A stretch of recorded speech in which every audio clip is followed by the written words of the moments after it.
I don't want to put Thanks. you on the spot, but I think Yeah. I will. Sure. On a scale of 1 to 10, in terms of 10 being the utmost importance, like where would you place, what number would you place on the importance of reading?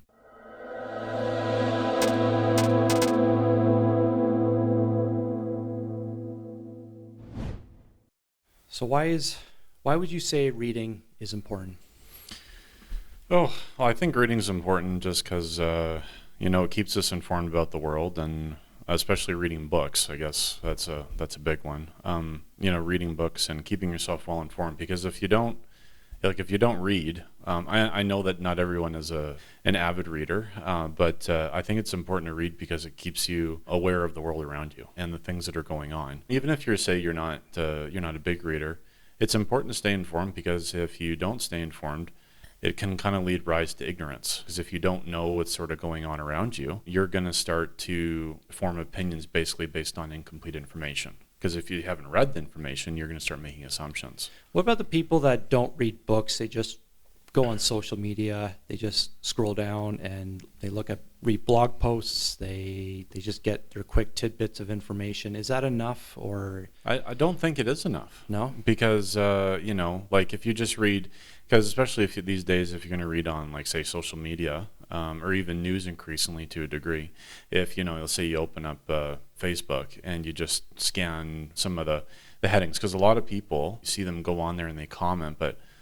it's kind of funny. A lot of the comments you'll see are, people that you could tell all they did was read the title and then they reacted. They didn't actually take the time to kind of unpack whatever subject or whatever thing that they're looking at.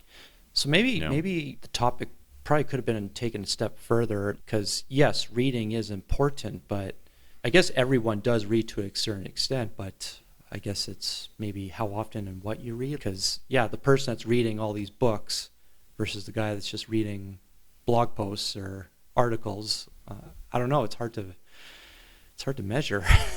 It's very hard to measure, yeah. If there's one thing I'm going to encourage people to do, even if they're not a reader, though, is try and read at least a little bit beyond just the headline. So whatever you're looking at, don't just read the 5 words of the topic. Try and scan at least a little bit into it, even if you're not a big reader.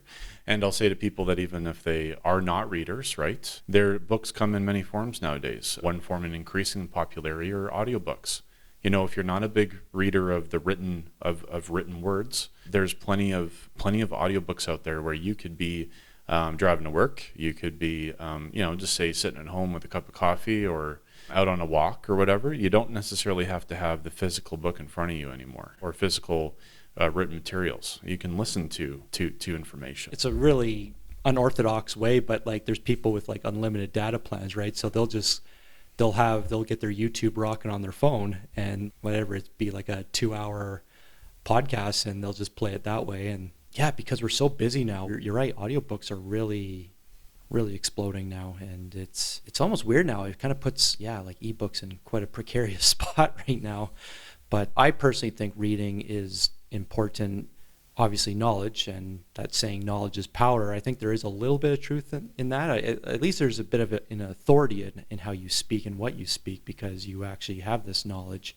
It's great for your vocabulary, and I like to believe it probably is healthy for your brain. And I also like to believe like it kind of calms you down from an anxiety standpoint. I think there's just so many forms of digital noise and entertainment that sometimes it can be overbearing. And Yeah, and also too, I think it also does, if you're able to keep up on reading in some form, like we've been talking about, either with audiobooks or written books, either on your phone or the actual physical thing, it actually will serve you better when you're around other people. Because let's say, someone brings up a subject about something. It could be anything. It could be the latest in politics, the latest in current events, or the latest in, say, even the latest in sports or whatever. You have a little bit of an idea, if you know what you're talking about, that's going to serve you a lot better as well in your interactions with other people. Because if you don't know what's going on and you don't know what other people are talking about, it kind of leaves you at a loss for being able to interact with people in a meaningful way. That was also a big facet of,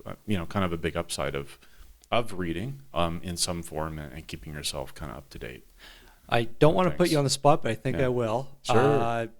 On a scale of 1 to 10, in terms of 10 being the utmost importance, like what number would you place on the importance of reading? Oh, I put it at a 10.